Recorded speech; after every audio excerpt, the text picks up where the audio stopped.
ਸਤਿ ਸ਼੍ਰੀ ਅਕਾਲ। ਤੁਸੀਂ ਵੇਖ ਰਹੇ ਹੋ ਟੀਵੀ ਪੰਜਾਬ ਤੇ ਮੈਂ ਹਾਂ ਤੁਹਾਡੇ ਨਾਲ ਇੰਦਰਪ੍ਰੀਤ ਕੌਰ ਪੰਨੂ। ਖਬਰਾਂ ਦੇ ਇਸ ਬੁਲੇਟਿਨ ਵਿੱਚ ਤੁਹਾਡਾ ਸਵਾਗਤ ਹੈ। ਸਭ ਤੋਂ ਪਹਿਲਾਂ ਨਜ਼ਰ ਮਾਰਦੇ ਹਾਂ ਅੱਜ ਦੀਆਂ ਹੈਡਲਾਈਨਸ ਤੇ। ਕੈਨੇਡਾ ਤੋਂ ਨੌਕਰੀਆਂ ਬਾਰੇ ਜਾਣਕਾਰੀ। ਬੇਰੁਜ਼ਗਾਰੀ ਦਰ ਹੋਈ ਹੁਣ ਘੱਟ।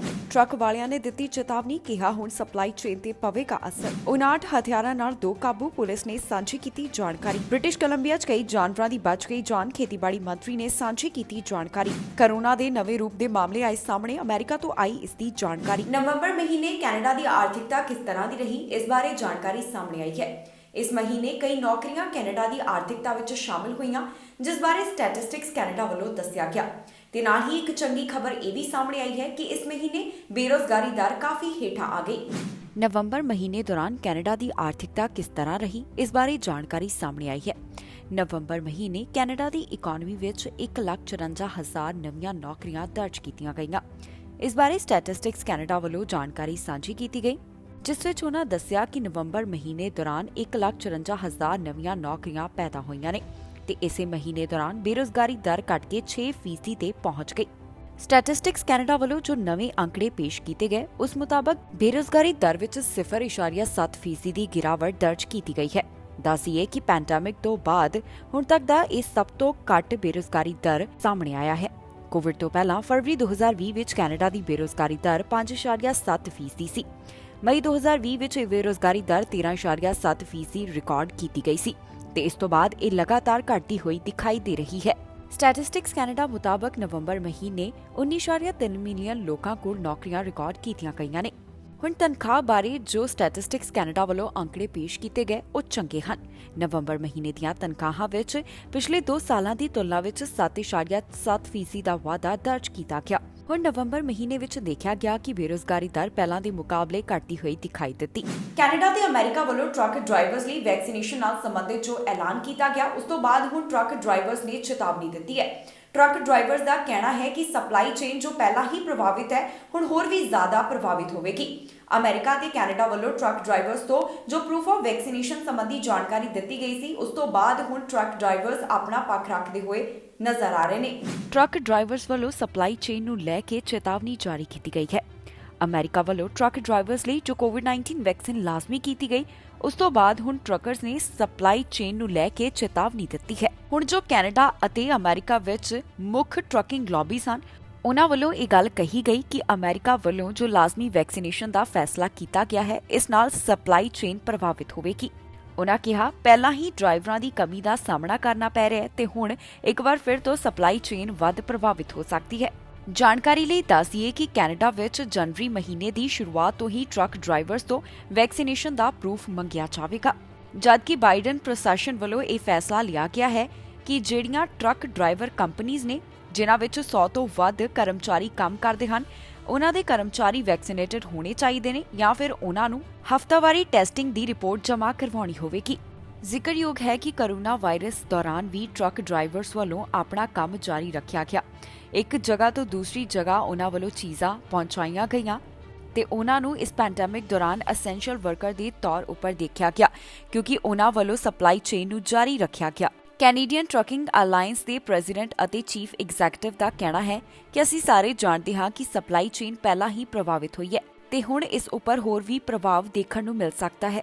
ਅੰਦਾਜ਼ਨ ਤੌਰ ਤੇ ਕੈਨੇਡੀਅਨ ਟਰੱਕ ਡਰਾਈਵਰਸ ਵਿੱਚੋਂ 10 ਤੋਂ 20% ਅਤੇ ਅਮਰੀਕੀ ਟਰੱਕ ਡਰਾਈਵਰਸ ਤੋਂ 40% ਨੂੰ ਸਾਈਡਲਾਈਨ ਕੀਤਾ ਜਾ ਸਕਦਾ ਹੈ। ਹੁਣ ਪ੍ਰੈਜ਼ੀਡੈਂਟ ਦਾ ਕਹਿਣਾ ਹੈ ਕਿ ਇਹ ਕੋਈ ਟਰੱਕਿੰਗ ਇਸ਼ੂ ਨਹੀਂ, ਬਲਕਿ ਇਹ ਕੈਨੇਡਾ ਅਤੇ ਅਮਰੀਕਾ ਦੀ ਆਰਥਿਕਤਾ ਦਾ ਇਸ਼ੂ ਹੈ। ਉਨ੍ਹਾਂ ਮੁਤਾਬਕ ਟਰੱਕਸ ਦੇ ਰਾਹੀਂ ਕੈਨੇਡਾ ਅਮਰੀਕਾ ਦੇ 70% ਦੀ ਟ੍ਰੇਡ ਨੂੰ ਮੂਵ ਕੀਤਾ ਜਾਂਦਾ ਹੈ। ਹੁਣ ਅਮਰੀਕਾ ਦੀ ਟਰੱਕਿੰਗ ਐਸੋਸੀਏਸ਼ਨ ਵੱਲੋਂ ਵੀ ਉਮੀਦ ਕੀਤੀ ਜਾ ਰਹੀ ਹੈ ਕਿ ਰਾਸ਼ਟਰਪਤੀ ਜੋ ਬਾਈਡਨ ਆਪਣੇ ਵੈਕਸੀਨ ਨਾਲ ਸੰਬੰਧਿਤ ਫੈਸਲੇ ਨੂੰ ਵਾਪਸ ਲੈਣ। ਜਾਣਕਾਰੀ ਲਈ ਦੱਸੀਏ ਕਿ ਕੈਨੇਡਾ ਅਤੇ ਅਮਰੀਕਾ ਵੱਲੋਂ ਹੁਣ ਟਰੱਕ ਡਰਾਈਵਰਸ ਤੋਂ ਪ੍ਰੂਫ ਆਫ ਵੈਕਸੀਨੇਸ਼ਨ ਮੰਗਿਆ ਜਾਵੇਗਾ, ਜਿਸ ਤੋਂ ਬਾਅਦ ਟਰੱਕ ਡਰਾਈਵਰਸ ਆਪਣੀ ਗੱਲ ਅਤੇ ਆਪਣੇ ਪੱਖ ਨੂੰ ਰੱਖਦੇ ਹੋਏ ਦਿਖਾਈ ਦੇ ਰਹੇ ਨੇ। ਓਨਟਾਰੀਓ ਵਿੱਚ ਹਥਿਆਰਾਂ ਨਾਲ ਦਾਖਲ ਹੋਣ ਵਾਲੇ 2 ਜਾਣੇ ਪੁਲਿਸ ਵੱਲੋਂ ਗ੍ਰਿਫਤਾਰ ਕੀਤੇ ਗਏ। ਇਹਨਾਂ ਕੋਲੋਂ 59 ਇਲੀਗਲ ਹਥਿਆਰ ਬਰਾਮਦ ਕੀਤੇ ਗਏ, ਜਿਸ ਬਾਰੇ ਪੁਲਿਸ ਨੇ ਜਾਣਕਾਰੀ ਸਾਂਝੀ ਕੀਤੀ ਹੈ। ਦੋਹਾਂ ਦੇ ਨਾਮ ਤੇ ਪਹਿਚਾਣ ਵੀ ਜਨਤਕ ਕੀਤੀ ਗਈ। ਇਹਨਾਂ ਨੂੰ ਚਾਰਜ ਕੀਤਾ ਗਿਆ ਤੇ ਜਲਦ ਹੀ ਕੋਰਟ ਵਿੱਚ ਪੇਸ਼ੀ ਹੋਵੇਗੀ। ਓਨਟਾਰੀਓ ਵਿੱਚ ਦਾਖਲ ਹੋਣ ਵਾਲੇ 2 ਵਿਅਕਤੀਆਂ ਤੋਂ 59 ਗੈਰ ਕਾਨੂੰਨੀ ਹਥਿਆਰ ਬਰਾਮਦ ਕੀਤੇ ਗਏ ਨੇ। ਪੁਲਿਸ ਵੱਲੋਂ ਇਹਨਾਂ ਨੂੰ ਗ੍ਰਿਫਤਾਰ ਕੀਤਾ ਗਿਆ। ਜਾਣਕਾਰੀ ਮੁਤਾਬਕ ਇਹ 2 ਜਾਣੇ ਇੱਕ ਬੋਟ ਰਾਹੀਂ ਓਨਟਾਰੀਓ ਵਿੱਚ ਦਾਖਲ ਹੋ ਰਹੇ ਸਨ, ਜਿਨ੍ਹਾਂ ਕੋਲੋਂ ਵੱਡੀ ਮਾਤਰਾ ਵਿੱਚ ਗੈਰ ਕਾਨੂੰਨੀ ਹਥਿਆਰ ਬਰਾਮਦ ਕੀਤੇ ਗਏ। ਪੁਲਿਸ ਵੱਲੋਂ ਇਸ ਘਟਨਾ ਦੇ ਸੰਬੰਧ ਵਿੱਚ ਇੱਕ ਪ੍ਰੈਸ ਰਿਲੀਜ਼ ਜਾਰੀ ਕੀਤੀ ਗਈ ਹੈ, ਜਿਸ ਵਿੱਚ ਉਹਨਾਂ ਨੇ ਇਸ ਮਾਮਲੇ ਸੰਬੰਧੀ ਜਾਣਕਾਰੀ ਸਾਂਝੀ ਕੀਤੀ। ਜਾਣਕਾਰੀ ਮੁਤਾਬਕ ਕੌਨਵਾਲ RCMP ਅਤੇ ਇੰਟੀਗ੍ਰਿਟੀ ਟੀਮ ਵੱਲੋਂ 26 ਨਵੰਬਰ ਨੂੰ ਹਥਿਆਰਾਂ ਸੰਬੰਧੀ ਇੱਕ ਜਾਂਚ ਦੀ ਆਰੰਭਤਾ ਕੀਤੀ ਗਈ ਸੀ।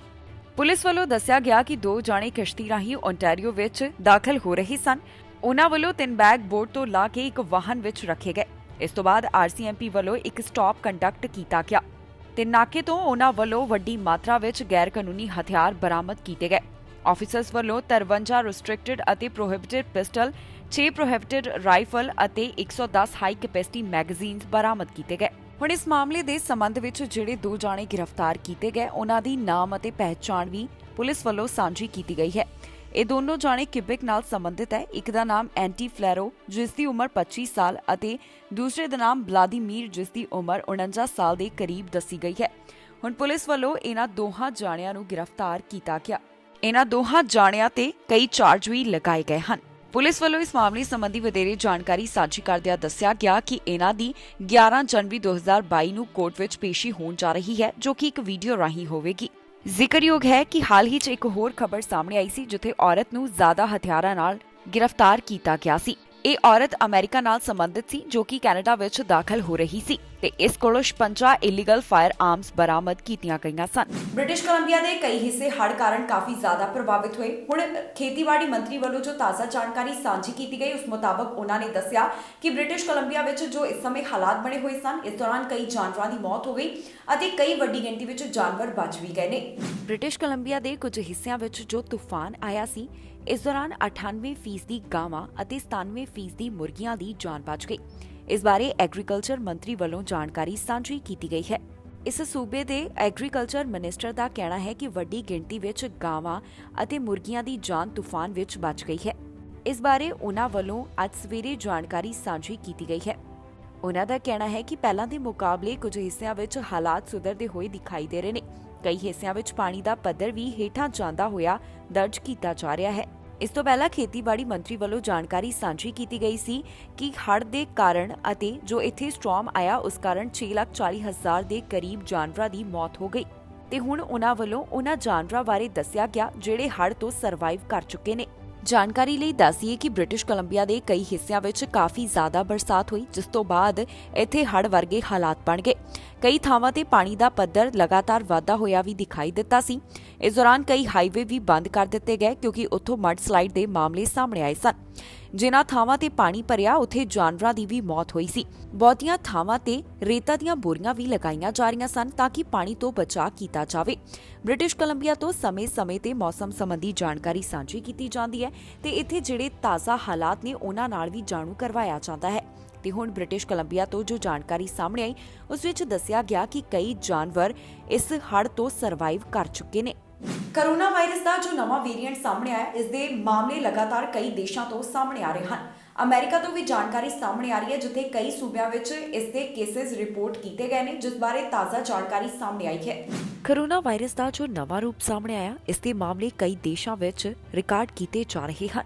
ਅਮਰੀਕਾ ਤੋਂ ਇਸ ਬਾਰੇ ਜੋ ਤਾਜ਼ਾ ਜਾਣਕਾਰੀ ਸਾਹਮਣੇ ਆਈ, ਓਮਿਕਰੌਨ ਵੇਰੀਐਂਟ ਹੁਣ 4 ਸੂਬਿਆਂ ਵਿੱਚ ਪਾਇਆ ਗਿਆ ਹੈ। ਨਿਊਯਾਰਕ ਵੱਲੋਂ ਇਸ ਦੀ ਪੁਸ਼ਟੀ ਕੀਤੀ ਗਈ ਹੈ ਕਿ ਇੱਥੇ ਓਮਿਕਰੌਨ ਵੇਰੀਐਂਟ ਦੇ 5 ਮਾਮਲੇ ਦਰਜ ਕੀਤੇ ਗਏ। ਇਸ ਦੀ ਜਾਣਕਾਰੀ ਇੱਥੋਂ ਦੇ ਗਵਰਨਰ ਵੱਲੋਂ ਦਿੱਤੀ ਗਈ ਹੈ। ਹੁਣ ਤੱਕ ਅਮਰੀਕਾ ਵਿੱਚ 10 ਦੇ ਕਰੀਬ ਇਸ ਨਵੇਂ ਵੇਰੀਐਂਟ ਦੇ ਮਾਮਲੇ ਦਰਜ ਕੀਤੇ ਜਾ ਚੁੱਕੇ ਨੇ। ਸਭ ਤੋਂ ਪਹਿਲਾ ਮਾਮਲਾ ਕੈਲੀਫੋਰਨੀਆ ਤੋਂ ਸਾਹਮਣੇ ਆਇਆ ਸੀ। ਕੈਲੀਫੋਰਨੀਆ ਤੋਂ ਜੋ ਵਿਅਕਤੀ ਇਸ ਨਵੇਂ ਵੇਰੀਐਂਟ ਦਾ ਸ਼ਿਕਾਰ ਪਾਇਆ ਗਿਆ, ਉਹ ਫੁੱਲੀ ਵੈਕਸੀਨੇਟਡ ਸੀ ਤੇ ਹਵਾਈ ਤੋਂ ਜੋ ਮਾਮਲਾ ਦਰਜ ਕੀਤਾ ਗਿਆ, ਉਹ ਅਨਵੈਕਸੀਨੇਟਡ ਵਿਅਕਤੀ ਨਾਲ ਜੁੜਿਆ ਹੋਇਆ ਹੈ। ਨਿਊਯਾਰਕ ਦੇ ਗਵਰਨਰ ਵੱਲੋਂ ਜਾਣਕਾਰੀ ਸਾਂਝੀ ਕਰਦਿਆਂ ਦੱਸਿਆ ਗਿਆ ਕਿ ਇੱਥੋਂ ਜਿਹੜੇ ਕੋਰੋਨਾ ਵਾਇਰਸ ਦੇ ਨਵੇਂ ਰੂਪ ਨਾਲ ਸੰਬੰਧਿਤ ਮਾਮਲੇ ਸਾਹਮਣੇ ਆਏ ਨੇ, ਉਹਨਾਂ ਵਿੱਚੋਂ ਇੱਕ 67 ਸਾਲਾ ਔਰਤ ਹੈ। ਇਸ ਔਰਤ ਨੂੰ ਹਲਕੇ ਸਿੰਪਟਮਸ ਦੱਸੇ ਜਾ ਰਹੇ ਨੇ, ਜਿਵੇਂ ਕਿ ਸਿਰ ਦਰਦ ਅਤੇ ਖਾਂਸੀ। ਇਹ ਔਰਤ ਹਾਲ ਹੀ 'ਚ ਸਾਊਥ ਅਫਰੀਕਾ ਤੋਂ ਵਾਪਸ ਆਈ ਹੈ। ਜਦੋਂ ਇਹ ਔਰਤ ਇੱਥੇ ਪਹੁੰਚੀ ਤਾਂ 25 ਨਵੰਬਰ ਨੂੰ ਉਸ ਦਾ ਟੈਸਟ ਨੈਗੇਟਿਵ ਆਇਆ।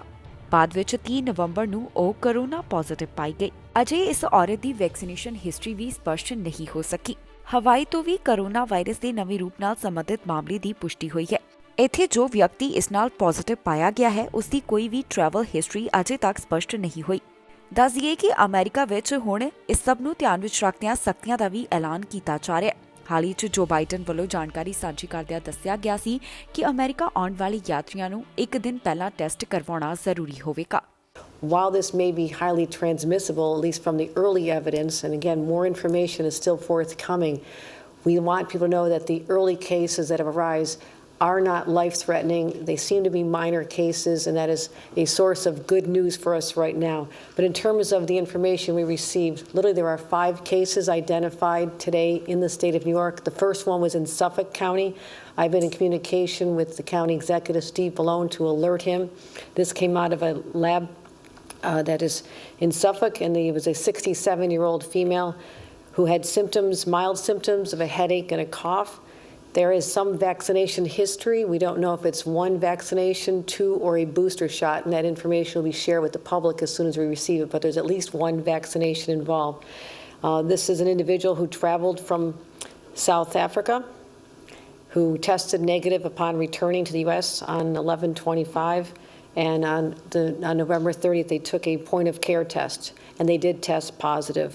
And Northwell sent the results sent the individual to a lab, and that person did test positive. Again, a traveler from South Africa who arrived here and is a Suffolk County resident, a 67-year-old. ਸਰੀ ਵਾਸਤੇ federal ਸਰਕਾਰ ਵੱਲੋਂ ਇੱਕ ਐਲਾਨ ਕੀਤਾ ਗਿਆ ਜੋ ਕਿ ਘਰਾਂ ਨਾਲ ਜੁੜਿਆ ਹੋਇਆ ਹੈ। ਇੱਥੇ ਨੌਜਵਾਨਾਂ ਵਾਸਤੇ 30 ਦੇ ਕਰੀਬ ਘਰ ਬਣਾਏ ਜਾਣਗੇ, ਜਿਸ ਦੀ ਫੰਡਿੰਗ ਵਾਸਤੇ ਫੈਡਰਲ ਸਰਕਾਰ ਵੱਲੋਂ ਜਾਣਕਾਰੀ ਸਾਂਝੀ ਕੀਤੀ ਗਈ। ਫੈਡਰਲ ਸਰਕਾਰ ਵੱਲੋਂ ਸਰੀ ਦੇ ਨੌਜਵਾਨਾਂ ਵਾਸਤੇ ਹਾਊਸਿੰਗ ਪ੍ਰੋਜੈਕਟ ਦੇ ਤਹਿਤ ਫੰਡਿੰਗ ਦਾ ਐਲਾਨ ਕੀਤਾ ਗਿਆ। ਇਹ ਫੰਡਿੰਗ 17 ਸਾਲ ਤੋਂ 24 ਸਾਲ ਦੇ ਨੌਜਵਾਨਾਂ ਵਾਸਤੇ ਫੈਡਰਲ ਸਰਕਾਰ ਵੱਲੋਂ ਐਲਾਨ ਕੀਤੀ ਗਈ। ਜੀ ਹਾਂ, ਫੈਡਰਲ ਸਰਕਾਰ ਵੱਲੋਂ ਆਪਣੇ ਨਵੇਂ ਸਪੋਰਟਿਵ ਹੋਮ ਪ੍ਰੋਜੈਕਟ ਦਾ ਐਲਾਨ ਕੀਤਾ ਗਿਆ ਜੋ ਕਿ 17 ਸਾਲ ਤੋਂ 24 ਸਾਲ ਵਾਲਿਆਂ ਦੇ ਵਾਸਤੇ ਹੈ। ਇਸ ਦਾ ਐਲਾਨ federal minister of housing and diversity and inclusion ਅਤੇ ਸਰੀ ਦੇ ਮੇਅਰ ਡਗਫੁੱਡ ਵੱਲੋਂ ਸਾਂਝੇ ਤੌਰ ਤੇ ਕੀਤਾ ਗਿਆ, ਜਿੱਥੇ ਉਨ੍ਹਾਂ ਵੱਲੋਂ ਇਹ ਦੱਸਿਆ ਗਿਆ ਕਿ ਸਰਕਾਰ ਵੱਲੋਂ $13.8 ਮਿਲੀਅਨ ਐਲੋਕੇਟ ਕੀਤੇ ਜਾਣਗੇ। ਇਸ ਨਾਲ 30 ਨਵੇਂ ਸਪੋਰਟਿਵ ਘਰ ਬਣਾਏ ਜਾਣਗੇ ਜੋ ਕਿ ਸ਼ਹਿਰ ਦੇ ਯੂਥ ਵਾਸਤੇ ਹੋਣਗੇ। ਦੱਸ ਦਈਏ ਕਿ ਜੁਲਾਈ ਮਹੀਨੇ ਸਰੀ ਵਿੱਚ ਫੰਡਿੰਗ ਦਾ ਐਲਾਨ ਕਰ ਦਿੱਤਾ ਗਿਆ ਸੀ, ਪਰ ਉਸ ਸਮੇਂ ਇਹ ਨਹੀਂ ਦੱਸਿਆ ਸੀ ਕਿ ਕਿਸ ਤਰ੍ਹਾਂ ਦੇ ਘਰਾਂ ਵਾਸਤੇ ਇਹ ਫੰਡਿੰਗ ਜਾਰੀ ਕੀਤੀ ਜਾ ਰਹੀ ਹੈ। ਇਸ ਪ੍ਰੋਜੈਕਟ ਤਹਿਤ 30 ਘਰ ਸ਼ਾਮਿਲ ਹੋਣਗੇ ਜਿਹੜੇ ਕਿ ਨੌਜਵਾਨਾਂ ਵਾਸਤੇ ਹੋਣਗੇ। ਦੱਸ ਦਈਏ ਕਿ ਸਰਕਾਰ ਵੱਲੋਂ ਜੋ ਪਹਿਲਾਂ ਮੇਜਰ ਸਿਟੀ ਸਟ੍ਰੀਮ ਤਹਿਤ $16.4 ਮਿਲੀਅਨ ਇਨਵੈਸਟ ਕੀਤੇ ਗਏ ਸਨ, ਇਹ ਉਸੇ ਦਾ ਐਡੀਸ਼ਨਲ ਦੱਸਿਆ ਜਾ ਰਿਹਾ ਹੈ। ਬੂਸਟਰ ਸ਼ਾਟ ਨੂੰ ਲੈ ਕੇ NACI ਵੱਲੋਂ ਰეკਮੈਂਡੇਸ਼ਨ ਜਾਰੀ ਕੀਤੀ ਗਈ ਹੈ। ਉਹਨਾਂ ਦਾ ਕਹਿਣਾ ਹੈ ਕਿ 50 ਸਾਲ ਅਤੇ ਇਸ ਤੋਂ ਵੱਧ ਉਮਰ ਵਾਲਿਆਂ ਲਈ ਬੂਸਟਰ ਸ਼ਾਟ ਲਗਾਉਣਾ ਜ਼ਰੂਰੀ ਹੈ, ਜਿਸ ਸੰਬੰਧੀ ਉਹਨਾਂ ਵੱਲੋਂ ਸਿਫਾਰਿਸ਼ ਕੀਤੀ ਗਈ। ਦੱਸ ਦਈਏ ਕਿ ਕੋਰੋਨਾ ਵਾਇਰਸ ਦਾ ਨਵਾਂ ਵੇਰੀਐਂਟ ਮਿਲਣ ਤੋਂ ਬਾਅਦ ਹੁਣ ਬੂਸਟਰ ਸ਼ਾਟ ਸੰਬੰਧੀ ਚਰਚਾ ਤੇਜ਼ ਹੋ ਗਈ ਹੈ। ਕੈਨੇਡਾ ਤੋਂ ਵੈਕਸੀਨ ਬੂਸਟਰ ਸ਼ਾਟ ਬਾਰੇ ਤਾਜ਼ਾ ਜਾਣਕਾਰੀ ਸਾਹਮਣੇ ਆਈ ਹੈ, ਜਿੱਥੇ ਵੈਕਸੀਨ ਸਲਾਹਕਾਰ ਕਮੇਟੀ ਵੱਲੋਂ 50 ਸਾਲ ਅਤੇ ਇਸ ਤੋਂ ਵੱਧ ਉਮਰ ਦੇ ਲੋਕਾਂ ਲਈ ਬੂਸਟਰ ਸ਼ਾਟ ਨੂੰ ਰეკਮੈਂਡ ਕਰਨ ਦੀ ਸਿਫਾਰਿਸ਼ ਕੀਤੀ ਹੈ। ਜੀ ਹਾਂ, ਇਸ ਬੂਸਟਰ ਸ਼ਾਟ ਬਾਰੇ ਨੈਸ਼ਨਲ ਐਡਵਾਈਜ਼ਰੀ ਕਮੇਟੀ ਔਨ ਇਮਿਊਨਾਈਜ਼ੇਸ਼ਨ ਵੱਲੋਂ ਰეკਮੈਂਡੇਸ਼ਨ ਦਿੱਤੀ ਗਈ। ਉਹਨਾਂ ਦਾ ਕਹਿਣਾ ਹੈ ਕਿ 50 ਸਾਲ ਅਤੇ ਇਸ ਤੋਂ ਵੱਧ ਉਮਰ ਵਾਲੇ ਕੁਝ ਖਾਸ ਗਰੁੱਪਸ ਜਿਵੇਂ ਕਿ ਹੈਲਥ ਕੇਅਰ ਵਰਕਰਸ, ਇੰਡੀਜੀਅਸ ਪੀਪਲ, ਇਹਨਾਂ ਨੂੰ ਕੋਰੋਨਾ ਵੈਕਸੀਨ ਦੀ ਤੀਸਰੀ ਡੋਜ਼ ਲਗਾਈ ਜਾਣੀ ਚਾਹੀਦੀ ਹੈ। ਇਸ ਤੋਂ ਇਲਾਵਾ ਉਹਨਾਂ ਵੱਲੋਂ 18 ਸਾਲ ਤੋਂ 49 ਸਾਲ ਦੇ ਵਿਅਕਤੀਆਂ ਨੂੰ ਵੀ ਕੋਵਿਡ-19 ਵੈਕਸੀਨ ਦੀ ਦੂਸਰੀ ਡੋਜ਼ ਦੇ 6 ਮਹੀਨੇ ਬਾਅਦ ਤੀਸਰੀ ਡੋਜ਼ ਲਗਾਉਣ ਦੀ ਸਿਫਾਰਿਸ਼ ਕੀਤੀ ਹੈ। ਦੱਸ ਦਈਏ ਕਿ ਕੋਰੋਨਾ ਵਾਇਰਸ ਦਾ ਨਵਾਂ ਵੇਰੀਐਂਟ ਸਾਹਮਣੇ ਆਉਣ ਤੋਂ ਬਾਅਦ ਹੁਣ ਦੇਸ਼ਾਂ ਵਿੱਚ ਇੱਕ ਵਾਰ ਫਿਰ ਤੋਂ ਚਿੰਤਾ ਵਧਦੀ ਹੋਈ ਦਿਖਾਈ ਦੇ ਰਹੀ ਹੈ। ਦੇਸ਼ਾਂ ਵੱਲੋਂ ਲਗਾਤਾਰ ਯਾਤਰਾ ਸੰਬੰਧੀ ਨਵੇਂ ਨਿਯਮ ਐਲਾਨ ਕੀਤੇ ਜਾ ਰਹੇ ਨੇ। ਇਸ ਤੋਂ ਇਲਾਵਾ ਹੁਣ ਬੂਸਟਰ ਸ਼ਾਟ ਦੀ ਵੀ ਚਰਚਾ ਤੇਜ਼ ਹੁੰਦੀ ਹੋਈ ਦਿਖਾਈ ਦੇ ਰਹੀ ਹੈ। ਅਮਰੀਕਾ ਵਿੱਚ ਵੀ ਲਗਾਤਾਰ ਬੂਸਟਰ ਸ਼ਾਟ ਹਾਸਲ ਕਰਨ ਦੇ ਵਾਸਤੇ ਕਿਹਾ ਜਾ ਰਿਹਾ ਹੈ ਤੇ ਹੁਣ ਕੈਨੇਡਾ ਤੋਂ ਵੀ ਇਸ ਬਾਰੇ ਜਾਣਕਾਰੀ ਸਾਹਮਣੇ ਆ ਰਹੀ ਹੈ। ਦੱਸ ਦਈਏ ਕਿ ਕਮੇਟੀ ਦਾ ਕਹਿਣਾ ਹੈ ਕਿ ਜਦੋਂ ਕੋਰੋਨਾ ਵੈਕਸੀਨ ਦੀਆਂ ਦੋਨੋਂ ਡੋਜ਼ ਹਾਸਲ ਕੀਤੇ ਜ਼ਿਆਦਾ ਸਮਾਂ ਹੋ ਜਾਂਦਾ ਹੈ ਤਾਂ ਹੌਲੀ-ਹੌਲੀ ਇਮਿਊਨਿਟੀ ਘੱਟ ਹੋਣ ਲੱਗਦੀ ਹੈ, ਜਿਸ ਤੋਂ ਬਾਅਦ ਜੋ ਡਾਟਾ ਸਾਹਮਣੇ ਆਇਆ ਉਸ ਮੁਤਾਬਕ ਹੁਣ ਤੀਸਰੀ ਡੋਜ਼ ਵੀ ਲਗਾਉਣੀ ਜ਼ਰੂਰੀ ਹੋਵੇਗੀ। NACI ਮੁਤਾਬਕ 50 ਸਾਲ ਅਤੇ ਇਸ ਤੋਂ ਵੱਧ ਉਮਰ ਵਾਲਿਆਂ ਨੂੰ ਕੋਰੋਨਾ ਵੈਕਸੀਨ ਦੀ ਤੀਸਰੀ ਡੋਜ਼ ਲਗਾਉਣੀ ਚਾਹੀਦੀ ਹੈ। ਫਾਈਜ਼ਰ ਮੁਤਾਬਕ ਪਹਿਲੀ ਡੋਜ਼ ਦੇ 21 ਦਿਨ ਅਤੇ ਮੋਡਰਨਾ ਮੁਤਾਬਕ ਪਹਿਲੀ ਡੋਜ਼ ਦੇ 28 ਦਿਨ ਬਾਅਦ ਦੂਸਰੀ ਡੋਜ਼ ਦਿੱਤੀ ਜਾ ਸਕਦੀ ਹੈ। ਇਹ ਬੂਸਟਰ ਸ਼ਾਟ ਵਾਸਤੇ ਜ਼ਰੂਰੀ ਹੈ ਕਿ ਕੋਵਿਡ-19 ਵੈਕਸੀਨ ਦੀ ਦੂਸਰੀ ਡੋਜ਼ ਨੂੰ ਲੱਗਿਆਂ 6 ਮਹੀਨੇ ਦਾ ਸਮਾਂ ਹੋਣਾ ਚਾਹੀਦਾ ਹੈ। ਉਸ ਤੋਂ ਬਾਅਦ ਹੀ ਬੂਸਟਰ ਸ਼ਾਟ ਹਾਸਲ ਕੀਤੀ ਜਾ ਸਕਦੀ ਹੈ। ਉਧਰ ਦੂਜੇ ਪਾਸੇ ਕੈਨੇਡਾ ਦੇ ਕਈ ਅਜਿਹੇ ਸੂਬੇ ਨੇ ਜਿਨ੍ਹਾਂ ਵੱਲੋਂ ਬੂਸਟਰ ਸ਼ਾਟ ਬਾਰੇ ਲਗਾਤਾਰ ਯੋਜਨਾ ਸਾਂਝੀ ਕੀਤੀ ਜਾ ਰਹੀ ਹੈ। ਕੈਨੇਡਾ ਵੱਲੋਂ ਕੋਰੋਨਾ ਦਵਾਈ ਸੰਬੰਧੀ ਡੀਲ ਕੀਤੀ ਗਈ ਹੈ, ਜਿਸ ਦੀ ਜਾਣਕਾਰੀ ਪ੍ਰੋਕਿਊਰਮੈਂਟ ਮਿਨਿਸਟਰ ਵੱਲੋਂ ਸਾਂਝੀ ਕੀਤੀ ਗਈ। ਉਹਨਾਂ ਵੱਲੋਂ ਦੱਸਿਆ ਗਿਆ ਕਿ ਫਾਈਜ਼ਰ ਤੇ ਮਰਕ ਨਾਲ ਉਹਨਾਂ ਵੱਲੋਂ ਡੀਲ ਕੀਤੀ ਗਈ ਹੈ। ਕਿੰਨੀਆਂ ਡੋਜ਼ਸ ਜਾਣੀ ਕਿ ਪਿਲਸ ਆਉਣਗੀਆਂ, ਇਹ ਵੀ ਉਹਨਾਂ ਵੱਲੋਂ ਦੱਸਿਆ ਗਿਆ। ਕੈਨੇਡਾ ਵੱਲੋਂ ਫਾਈਜ਼ਰ ਅਤੇ ਮਰਕ ਨਾਲ ਡੀਲ ਕੀਤੀ ਗਈ ਹੈ। ਇਸ ਬਾਰੇ ਫੈਡਰਲ ਸਰਕਾਰ ਵੱਲੋਂ ਜਾਣਕਾਰੀ ਸਾਂਝੀ ਕਰਦਿਆਂ ਦੱਸਿਆ ਗਿਆ ਕਿ ਉਹਨਾਂ ਵੱਲੋਂ ਐਂਟੀਵਾਇਰਲ ਮੈਡੀਕੇਸ਼ਨ ਦੇ ਸੰਬੰਧ ਵਿੱਚ ਫਾਈਜ਼ਰ ਅਤੇ ਮਰਕ ਨਾਲ ਡੀਲ ਕੀਤੀ ਗਈ ਹੈ। ਇਸ ਬਾਰੇ ਪਬਲਿਕ ਸਰਵਿਸਿਜ਼ ਅਤੇ ਪ੍ਰੋਕਿਊਰਮੈਂਟ ਮਿਨਿਸਟਰ ਵੱਲੋਂ ਜਾਣਕਾਰੀ ਸਾਂਝੀ ਕਰਦਿਆਂ ਦੱਸਿਆ ਗਿਆ ਕਿ ਉਹਨਾਂ ਵੱਲੋਂ ਫਾਈਜ਼ਰ ਦੀਆਂ 1 ਮਿਲੀਅਨ ਐਂਟੀਵਾਇਰਲ ਪਿਲਸ ਅਤੇ ਮਰਕ ਦੀਆਂ 5 ਲੱਖ ਪਿਲਸ ਸੰਬੰਧੀ ਡੀਲ ਕੀਤੀ ਗਈ ਹੈ ਤੇ ਨਾਲ ਹੀ ਉਹਨਾਂ ਵੱਲੋਂ 5 ਲੱਖ ਹੋਰ ਦਾ ਆਪਸ਼ਨ ਰੱਖਿਆ ਗਿਆ।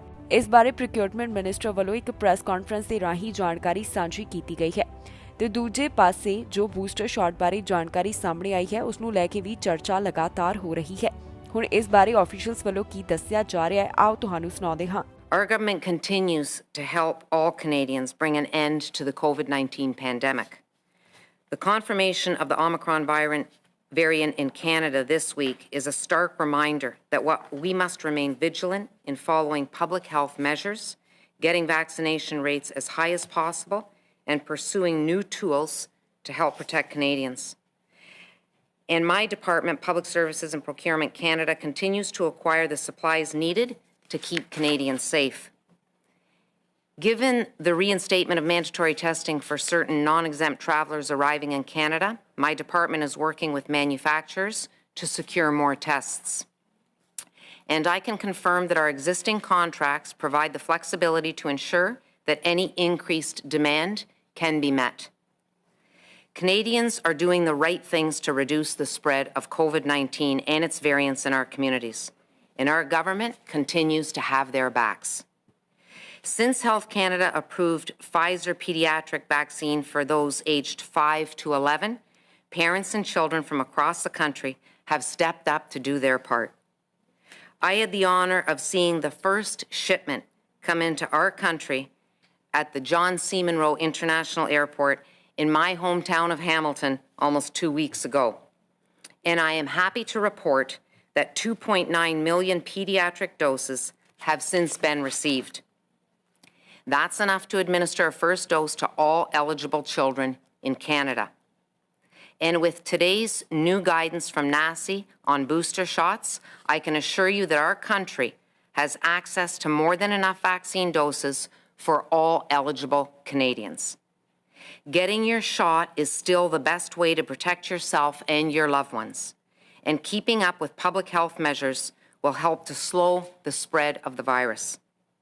We also know that access to effective, easy-to-use treatments is critical to reducing the severity of COVID infections. 3 ਸਾਲ ਦੀ ਬੱਚੀ ਅਤੇ ਉਸ ਦੀ ਮਾਂ ਫਲੂ ਸ਼ਾਟ ਹਾਸਲ ਕਰਨ ਵਾਸਤੇ ਗਏ ਤਾਂ ਉਹਨਾਂ ਨੂੰ ਗਲਤੀ ਨਾਲ ਕਰੋਨਾ ਟੀਕਾ ਲਗਾ ਦਿੱਤਾ ਗਿਆ। ਹੁਣ ਮਾਂ ਕਾਫੀ ਜ਼ਿਆਦਾ ਗੁੱਸੇ ਵਿੱਚ ਹੈ ਤੇ ਉਹਨਾਂ ਵੱਲੋਂ ਲਗਾਤਾਰ ਜਿਨ੍ਹਾਂ ਨੇ ਟੀਕਾ ਲਗਾਇਆ ਰਾਬਤਾ ਕਰਨ ਦੀ ਕੋਸ਼ਿਸ਼ ਕੀਤੀ ਜਾ ਰਹੀ ਹੈ, ਪਰ ਉਹਨਾਂ ਦਾ ਸੰਪਰਕ ਨਹੀਂ ਹੋ ਰਿਹਾ, ਜਿਸ ਦਾ ਮਤਲਬ ਹੈ ਕਿ ਟੀਕਾ ਲਗਾਉਣ ਵਾਲੇ ਉਹਨਾਂ ਨੂੰ ਜਵਾਬ ਨਹੀਂ ਦੇ ਰਹੇ। ਇੱਕ 3 ਸਾਲਾ ਲੜਕੀ ਫਲੂ ਸ਼ਾਟ ਹਾਸਲ ਕਰਨ ਵਾਸਤੇ ਗਈ ਤਾਂ ਉਸ ਨੂੰ ਗਲਤੀ ਨਾਲ ਕੋਵਿਡ-19 ਵੈਕਸੀਨ ਲਗਾ ਦਿੱਤਾ ਗਿਆ। ਇਸ ਬੱਚੀ ਦੀ ਮਾਂ ਜੇਨਾ ਵੱਲੋਂ ਜਾਣਕਾਰੀ ਸਾਂਝੀ ਕਰਦਿਆਂ ਦੱਸਿਆ ਗਿਆ ਕਿ ਉਸ ਦੀ 3 ਸਾਲਾ ਲੜਕੀ ਇਸ ਸਮੇਂ ਪੂਰੀ ਤਰ੍ਹਾਂ ਠੀਕ ਹੈ। ਮਾਂ ਵੱਲੋਂ ਆਪਣੀ ਬੱਚੀ ਨੂੰ ਫਲੂ ਸ਼ਾਟ ਲਗਵਾਉਣ ਵਾਸਤੇ 24 ਨਵੰਬਰ ਨੂੰ ਬੁਕਿੰਗ ਕੀਤੀ ਗਈ। ਇਹ ਫਲੂ ਸ਼ਾਟ ਦੀ ਬੁਕਿੰਗ ਉਸ ਵੱਲੋਂ ਖੁਦ ਅਤੇ ਉਸ ਦੀ ਬੱਚੀ ਵਾਸਤੇ ਕੀਤੀ ਗਈ ਸੀ। ਫਿਰ ਫਲੂ ਸ਼ਾਟ ਹਾਸਲ ਕਰਨ ਵਾਸਤੇ ਦੋਨੋਂ ਮਾਂ ਤੇ ਬੇਟੀ ਗਈਆਂ ਤੇ ਇੱਥੇ ਦੋਨਾਂ ਨੂੰ ਗਲਤੀ ਨਾਲ ਫਾਈਜ਼ਰ ਵੈਕਸੀਨ ਲਗਾ ਦਿੱਤੀ ਗਈ। ਜਾਣਕਾਰੀ ਲਈ ਦੱਸੀਏ ਕਿ ਮੌਜੂਦਾ ਸਮੇਂ ਕੋਵਿਡ-19 ਵੈਕਸੀਨ 5 ਸਾਲ ਤੇ ਇਸ ਤੋਂ ਵੱਧ ਉਮਰ ਵਾਲਿਆਂ ਨੂੰ ਲਗਾਈ ਜਾ ਰਹੀ ਹੈ। ਅਜੇ ਤੱਕ ਇਸ ਤੋਂ ਘੱਟ ਉਮਰ ਵਾਲਿਆਂ ਲਈ ਵੈਕਸੀਨ ਨੂੰ ਮਨਜ਼ੂਰ ਨਹੀਂ ਕੀਤਾ ਗਿਆ। ਹੁਣ ਮਾਂ ਵੱਲੋਂ ਵੀ ਦੱਸਿਆ ਗਿਆ ਹੈ ਕਿ ਉਸਨੇ ਪਹਿਲਾਂ ਹੀ ਕੋਰੋਨਾ ਵੈਕਸੀਨ ਦੇ ਦੋਨੋਂ ਸ਼ਾਟਸ ਹਾਸਲ ਕਰ ਲਏ ਸੀ ਤੇ ਉਸ ਦਾ ਤੀਸਰਾ ਡੋਜ਼ ਜਨਵਰੀ ਮਹੀਨੇ ਤੱਕ ਲਗਾਇਆ ਜਾ ਸਕਦਾ ਸੀ। ਹੁਣ ਮਾਂ ਦਾ ਕਹਿਣਾ ਹੈ ਕਿ ਉਸ ਨੂੰ ਇਹ ਦੇਖ ਕੇ ਬਹੁਤ ਜ਼ਿਆਦਾ ਹੈਰਾਨੀ ਹੋਈ ਕਿ ਕਿਵੇਂ ਹੈਲਥ ਕੇਅਰ ਪ੍ਰੋਵਾਈਡਰਸ ਵੱਲੋਂ ਗਲਤੀ ਨਾਲ ਕੋਰੋਨਾ ਟੀਕਾ ਲਗਾ ਦਿੱਤਾ ਗਿਆ। ਉਹਨਾਂ ਦੀ ਲਾਪਰਵਾਹੀ ਨੂੰ ਲੈ ਕੇ ਇਹ ਮਾਂ ਕਾਫੀ ਜ਼ਿਆਦਾ ਸ਼ੌਕਡ ਹੈ। ਹੁਣ ਇਸ ਮਾਂ ਦਾ ਕਹਿਣਾ ਹੈ ਕਿ ਆਪਣੀ ਬੱਚੀ ਨੂੰ ਲੈ ਕੇ ਉਹ ਕਾਫੀ ਜ਼ਿਆਦਾ ਚਿੰਤਾ ਵਿੱਚ ਹੈ। ਹੁਣ ਤਾਜ਼ਾ ਜਾਣਕਾਰੀ ਸਾਂਝੀ ਕਰਦਿਆਂ ਜੇਨਾ ਵੱਲੋਂ ਦੱਸਿਆ ਗਿਆ ਕਿ ਉਸਨੇ ਜਦੋਂ ਹੈਲਥ ਆਫੀਸ਼ੀਅਲਸ ਨਾਲ ਸੰਪਰਕ ਕਰਨ ਦੀ ਕੋਸ਼ਿਸ਼ ਕੀਤੀ ਤਾਂ ਹੁਣ ਤੱਕ ਉਹਨਾਂ ਨੂੰ ਕੋਈ ਵੀ ਇਸ ਦਾ ਜਵਾਬ ਨਹੀਂ ਮਿਲਿਆ। ਯਾਰਕ ਰੀਜਨ ਤੋਂ ਇੱਕ ਅਜਿਹਾ ਮਾਮਲਾ ਸਾਹਮਣੇ ਆਇਆ ਜਿੱਥੇ ਇੱਕ ਛੋਟੀ ਉਮਰ ਦਾ ਬੱਚਾ ਨਵੇਂ ਵੇਰੀਐਂਟ ਨਾਲ ਪੋਜ਼ਿਟਿਵ ਪਾਇਆ ਗਿਆ। ਓਮਿਕਰॉन ਵੇਰੀਐਂਟ ਨਾਲ ਸੰਬੰਧਿਤ ਇਹ ਜੋ ਮਾਮਲਾ ਸਾਹਮਣੇ ਆਇਆ ਹੈ, ਇਸ ਬਾਰੇ ਯੂਰਪ ਰੀਜਨ ਵੱਲੋਂ ਪੁਸ਼ਟੀ ਕੀਤੀ ਗਈ ਹੈ। ਉਹਨਾਂ ਵੱਲੋਂ ਦੱਸਿਆ ਗਿਆ ਕਿ ਇਹ ਬੱਚਾ ਆਪਣੇ ਪਰਿਵਾਰ ਨਾਲ ਸਦਰਨ ਅਫਰੀਕਾ ਤੋਂ ਵਾਪਸ ਆਇਆ ਸੀ। ਯਾਰਕ ਰੀਜਨ ਵਿੱਚ ਇੱਕ ਬੱਚਾ ਕੋਰੋਨਾ ਵਾਇਰਸ ਦੇ ਨਵੇਂ ਰੂਪ ਨਾਲ ਪੋਜ਼ਿਟਿਵ ਪਾਇਆ ਗਿਆ। ਯਾਰਕ ਰੀਜਨ ਵੱਲੋਂ ਇਸ ਗੱਲ ਦੀ ਪੁਸ਼ਟੀ ਕੀਤੀ ਗਈ ਹੈ ਕਿ ਇੱਥੇ ਇੱਕ ਬੱਚਾ ਓਮਿਕਰॉन ਵੇਰੀਐਂਟ ਨਾਲ ਪੋਜ਼ਿਟਿਵ ਪਾਇਆ ਗਿਆ ਹੈ। ਇਹ ਬੱਚਾ ਹਾਲ ਹੀ ਵਿੱਚ ਸਦਰਨ ਅਫਰੀਕਾ ਤੋਂ ਯਾਤਰਾ ਕਰਕੇ ਵਾਪਸ ਆਇਆ ਸੀ, ਜਿਸ ਬਾਰੇ ਰੀਜਨ ਦੇ ਟਾਪ ਡਾਕਟਰ ਵੱਲੋਂ ਜਾਣਕਾਰੀ ਦਿੱਤੀ ਗਈ ਹੈ। ਉਨ੍ਹਾਂ ਦੱਸਿਆ ਕਿ ਇਸ ਵੱਲੋਂ ਅਜੇ ਕੋਵਿਡ-19 ਵੈਕਸੀਨ ਹਾਸਲ ਨਹੀਂ ਕੀਤੀ ਗਈ ਸੀ। ਇਸ ਬੱਚੇ ਦੀ ਉਮਰ 12 ਸਾਲ ਤੋਂ ਘੱਟ ਦੱਸੀ ਗਈ ਹੈ, ਜੋ ਕਿ ਆਪਣੇ ਪਰਿਵਾਰ ਨਾਲ ਸਦਰਨ ਅਫਰੀਕਾ ਤੋਂ ਯਾਤਰਾ ਕਰਕੇ ਵਾਪਸ ਆਇਆ ਸੀ। ਇਸ ਘਰ ਵਿੱਚ ਜਿਹੜੇ ਹੋਰ 2 ਜਾਣੇ ਸਨ ਉਹ ਵੀ ਕੋਰੋਨਾ ਪੋਜ਼ਿਟਿਵ ਪਾਏ ਗਏ, ਪਰ ਅਜੇ ਤੱਕ ਇਹ ਸਪਸ਼ਟ ਨਹੀਂ ਹੋਇਆ ਕਿ ਉਹ ਓਮਿਕਰॉन ਵੇਰੀਐਂਟ ਨਾਲ ਪੋਜ਼ਿਟਿਵ ਹਨ ਜਾਂ ਫਿਰ ਨਹੀਂ। ਪਿਕਸ ਵੱਲੋਂ ਇਸ ਗੱਲ ਦੀ ਪੁਸ਼ਟੀ ਕੀਤੀ ਗਈ ਹੈ ਕਿ ਬੱਚੇ ਦੇ ਕੋਰੋਨਾ ਵੈਕਸੀਨ ਨਹੀਂ ਲੱਗੀ ਹੋਈ ਸੀ ਤੇ ਬਾਕੀ ਜੋ 2 ਜਾਣੇ ਕੋਰੋਨਾ ਪੋਜ਼ਿਟਿਵ ਪਾਏ ਗਏ ਉਹਨਾਂ ਬਾਰੇ ਦੱਸਿਆ ਗਿਆ ਕਿ ਉਹ ਵੈਕਸੀਨੇਟਡ ਸਨ। ਹੁਣ ਜਲਦ ਹੀ ਇਹਨਾਂ ਦੋਹਾਂ ਜਾਣਿਆਂ ਦਾ ਸਕਰੀਨਿੰਗ ਟੈਸਟ ਕੀਤਾ ਜਾਵੇਗਾ। ਫਿਲਹਾਲ ਪਬਲਿਕ ਹੈਲਥ ਆਫੀਸ਼ੀਅਲਸ ਮੁਤਾਬਕ ਇਹਨਾਂ 3 ਜਾਣਿਆਂ ਨੂੰ ਸੈਲਫ ਆਈਸੋਲੇਸ਼ਨ ਵਿੱਚ ਰੱਖਿਆ ਗਿਆ ਹੈ। ਇਹਨਾਂ 3 ਜਾਣਿਆਂ ਵੱਲੋਂ ਘਰ ਵਿੱਚ ਹੀ ਸੈਲਫ ਆਈਸੋਲੇਟ ਕੀਤਾ ਜਾ ਰਿਹਾ ਹੈ। ਜਾਣਕਾਰੀ ਲਈ ਦੱਸ ਦਈਏ ਕਿ ਓਨਟਾਰੀਓ ਤੋਂ ਇਸ 7ਵਾਂ ਓਮਿਕਰॉन ਵੇਰੀਐਂਟ ਨਾਲ ਸੰਬੰਧਿਤ ਮਾਮਲਾ ਸਾਹਮਣੇ ਆਇਆ ਹੈ। ਇਸ ਤੋਂ ਪਹਿਲਾਂ ਵੀ ਇੱਥੇ ਬਾਕੀ 6 ਮਾਮਲਿਆਂ ਦੀ ਪੁਸ਼ਟੀ ਹੋਈ ਸੀ ਤੇ ਅੱਜ ਵਾਲਾ ਕੇਸ ਮਿਲਾ ਕੇ ਹੁਣ ਤੱਕ ਇਹਨਾਂ ਓਮਿਕਰॉन ਵੇਰੀਐਂਟ ਦੇ ਮਾਮਲਿਆਂ ਦੀ ਗਿਣਤੀ 7 ਤੱਕ ਪਹੁੰਚ ਗਈ ਹੈ। ਇਸ ਖਬਰ ਦੇ ਵਿੱਚ ਜਾਣਕਾਰੀ ਤੁਹਾਡੇ ਨਾਲ ਸਾਂਝੀ ਕਰਾਂਗੇ ਕਿ ਕੈਨੇਡਾ ਦੇ ਕਿਸ ਹਿੱਸੇ ਤੋਂ ਕਿੰਨੇ ਕੋਰੋਨਾ ਵਾਇਰਸ ਦੇ ਮਾਮਲੇ ਸਾਹਮਣੇ ਆਏ, ਕੈਨੇਡਾ ਦੇ ਵੱਖ-ਵੱਖ ਹਿੱਸਿਆਂ ਵਿੱਚ ਇਸ ਸਮੇਂ ਕੀ ਹਾਲਾਤ ਬਣੇ ਹੋਏ ਨੇ, ਜਾਣਕਾਰੀ ਤੁਹਾਨੂੰ ਦੇਵਾਂਗੇ ਅਸੀਂ ਇਸ ਖਬਰ ਵਿੱਚ। ਓਨਟਾਰੀਓ ਤੋਂ ਇੱਕ ਵਾਰ ਫਿਰ ਤੋਂ 1000 ਤੋਂ ਵੱਧ ਮਾਮਲੇ ਦਰਜ ਕੀਤੇ ਗਏ। ਇਨ੍ਹਾਂ 24 ਘੰਟਿਆਂ ਦੌਰਾਨ ਇੱਥੇ 1031 ਕੋਰੋਨਾ ਵਾਇਰਸ ਦੇ ਮਾਮਲੇ ਸਾਹਮਣੇ ਆਏ ਹਨ। ਅੱਜ ਜੋ ਇੱਥੇ ਕੋਰੋਨਾ ਵਾਇਰਸ ਦੇ ਮਾਮਲਿਆਂ ਦਾ ਅੰਕੜਾ ਦਰਜ ਕੀਤਾ ਗਿਆ, ਇਹ ਮਈ ਮਹੀਨੇ ਤੋਂ ਬਾਅਦ ਹੁਣ ਤੱਕ ਦਾ ਇੱਕ ਵੱਡਾ ਅੰਕੜਾ ਹੈ। ਸੂਬੇ ਵਿੱਚ ਹੁਣ ਤੱਕ ਕੁੱਲ 6,21,260 ਕੋਰੋਨਾ ਦੇ ਮਾਮਲੇ ਸਾਹਮਣੇ ਆ ਚੁੱਕੇ ਹਨ। ਜਿਹੜੇ ਮਾਮਲੇ 24 ਘੰਟਿਆਂ ਦੌਰਾਨ ਦਰਜ ਕੀਤੇ ਗਏ, ਇਹਨਾਂ ਵਿੱਚ 504 ਅਨਵੈਕਸੀਨੇਟਡ, 27 ਪਾਰਸ਼ਲੀ ਵੈਕਸੀਨੇਟਡ ਤੇ 432 ਫੁੱਲੀ ਵੈਕਸੀਨੇਟਡ ਸ਼ਾਮਲ ਨੇ। ਟੋਰਾਂਟੋ ਤੋਂ ਇਹਨਾਂ 24 ਘੰਟਿਆਂ ਦੌਰਾਨ 133, ਸਿਮਕੋ ਤੋਂ 106, ਵਿੰਡਸਰ ਤੋਂ 68, ਪੀਲ ਰੀਜਨ ਤੋਂ 60, ਸਡਬਰੀ ਤੋਂ 59, ਆਟਵਾ ਤੋਂ 58, ਯਾਰਕ ਰੀਜਨ ਤੋਂ 56 ਮਾਮਲਿਆਂ ਦੀ ਪੁਸ਼ਟੀ ਹੋਈ ਹੈ। ਸੂਬੇ ਵਿੱਚ 24 ਘੰਟਿਆਂ ਦੌਰਾਨ 4 ਲੋਕਾਂ ਨੇ ਇਸ ਵਾਇਰਸ ਕਾਰਨ ਦਮ ਤੋੜ ਦਿੱਤਾ, ਜਿਸ ਤੋਂ ਬਾਅਦ ਹੁਣ ਤੱਕ ਦਾ ਮੌਤਾਂ ਦਾ ਅੰਕੜਾ 10,016 ਉੱਪਰ ਪਹੁੰਚ ਗਿਆ ਹੈ। ਵੈਕਸੀਨੇਸ਼ਨ ਦੀ ਜਾਣਕਾਰੀ ਮੁਤਾਬਕ 87.2% ਦੀ ਆਬਾਦੀ ਉਹ ਹੈ ਜਿਨ੍ਹਾਂ ਵੱਲੋਂ ਕੋਵਿਡ-19 ਵੈਕਸੀਨ ਦੀਆਂ ਦੋਨੋਂ ਡੋਜ਼ ਹਾਸਲ ਕੀਤੀਆਂ ਜਾ ਚੁੱਕੀਆਂ ਨੇ ਤੇ 90% ਦੀ ਆਬਾਦੀ ਨੇ ਕੋਰੋਨਾ ਵੈਕਸੀਨ ਦੀ ਪਹਿਲੀ ਡੋਜ਼ ਲਗਵਾ ਲਈ ਹੈ। ਓਨਟਾਰੀਓ ਵਿੱਚ ਰਿਕਵਰਡ ਕੇਸਿਸ ਦੀ ਗਿਣਤੀ 6,04,027 ਦੇ ਕਰੀਬ ਹੈ ਤੇ ਇੱਥੇ ਐਕਟਿਵ ਕੇਸਿਸ ਦੀ ਗਿਣਤੀ 7,217 ਦੇ ਕਰੀਬ ਦੱਸੀ ਗਈ। ਕਿਊਬਿਕ ਤੋਂ 24 ਘੰਟਿਆਂ ਦੌਰਾਨ 1000 ਤੋਂ ਵੱਧ ਮਾਮਲੇ ਸਾਹਮਣੇ ਆਏ। ਇਨ੍ਹਾਂ 24 ਘੰਟਿਆਂ ਦੌਰਾਨ ਇੱਥੋਂ 1355 ਮਾਮਲੇ ਦਰਜ ਕੀਤੇ ਗਏ ਤੇ 2 ਮੌਤਾਂ ਇਸ ਵਾਇਰਸ ਕਾਰਨ ਹੋ ਗਈਆਂ।